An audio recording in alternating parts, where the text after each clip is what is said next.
In the early decades of the 20th century, deep in the forest of Central and West Africa, a virus crossed a species barrier and transformed human history forever.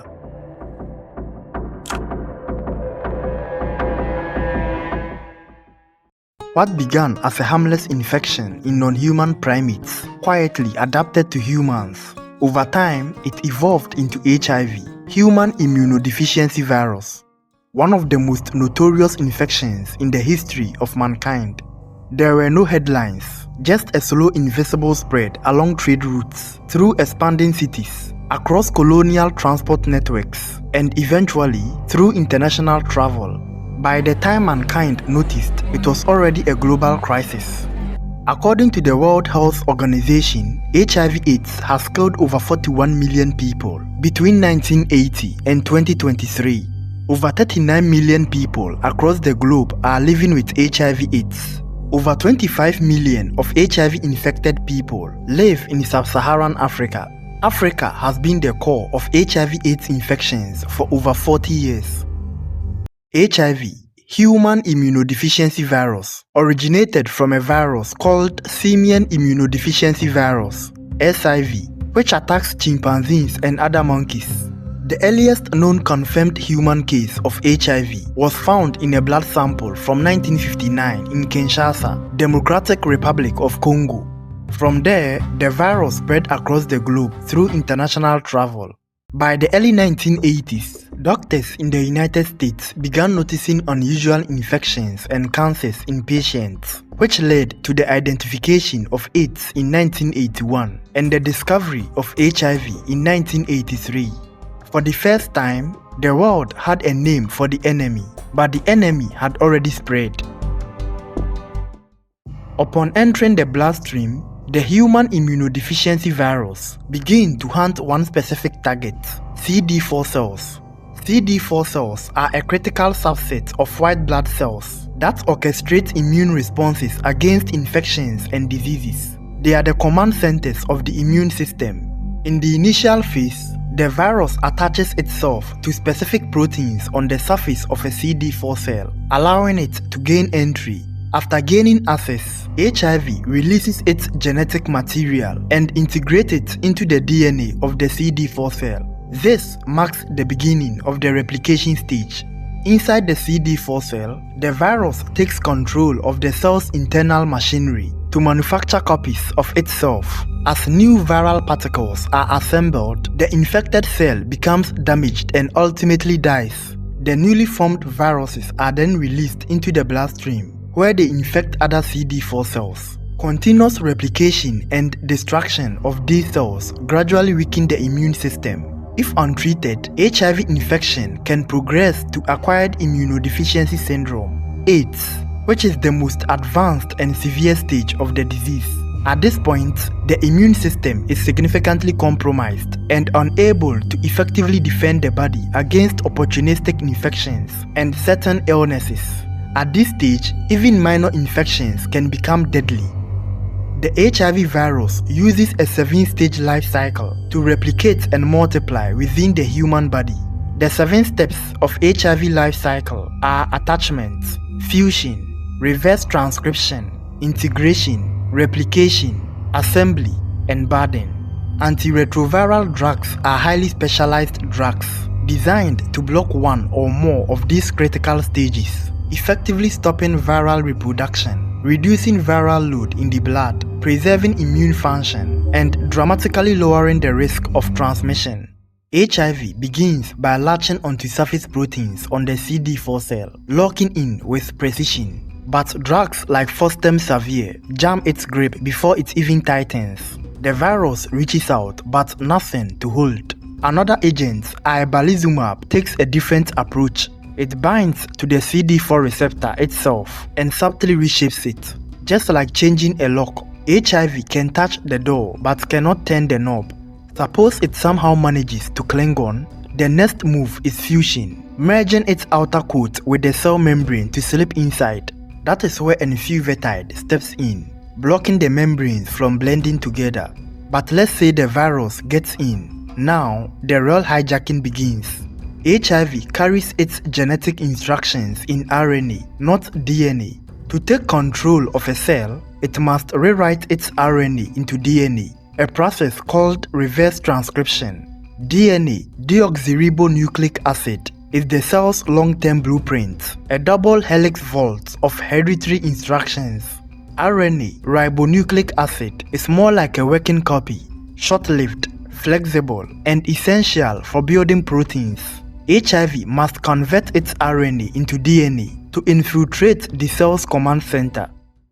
This conversion depends on a viral enzyme, and drugs like tenofovir and zidovudine sabotage it. Some mimic fake building blocks, slipping into growing DNA chain and instantly terminating it. Others directly inhibit the enzyme itself. The result, the viral blueprint is corrupted before it is completed. Even if viral DNA is formed, it still has to integrate into the cell's own DNA, essentially stitching itself into the host genome. This step is called integration, and it is how HIV permanently takes over a cell's machinery. Integration inhibitors like dolutegravir and raltegravir block this insertion. Without integration, the virus remains a genetic outsider, which is subject to immune defenses, making it unable to fully hijack the system. If integration succeeds, the infected cell becomes a viral factory. It begins producing long chains of viral proteins and fresh copies of viral RNA. While no drugs directly stop the copying at this exact moment, the earlier roadblocks, attachment, fusion, reverse transcription, or integration have already crippled the process. The factory runs, but the supply lines are sabotaged. Then comes assembly. Viral components gather inside the cell, forming immature viral particles. But these pieces are initially manufactured as long, useless protein chains. They must be cut into precise functional segments by a viral enzyme called protease. Protease inhibitors such as darunavir and lopinavir block this crucial cutting step. Without those clean cuts, the viral parts remain deformed and dysfunctional. Finally, new viral particles bud off from the host cell, pushing outward to infect others. But when protease has been blocked, these emerging viruses are immature, structurally incomplete, and non-infectious. They leave the cell, but they cannot perfectly invade other CD4 cells. It has been over 40 years since HIV was first recognized, yet it remains one of the most scientifically challenging viruses ever discovered. Despite extraordinary advances in treatment that allow people living with HIV to live long normal lives, a complete cure has not yet been achieved. Several factors contribute to why a cure for HIV/AIDS has not yet been developed, but the main reason lies in the biology of the HIV virus. HIV/AIDS is considered incurable because of the unique way the virus behaves inside the human body. What makes HIV especially difficult to cure is that it integrates its genetic material into the DNA of infected human cells.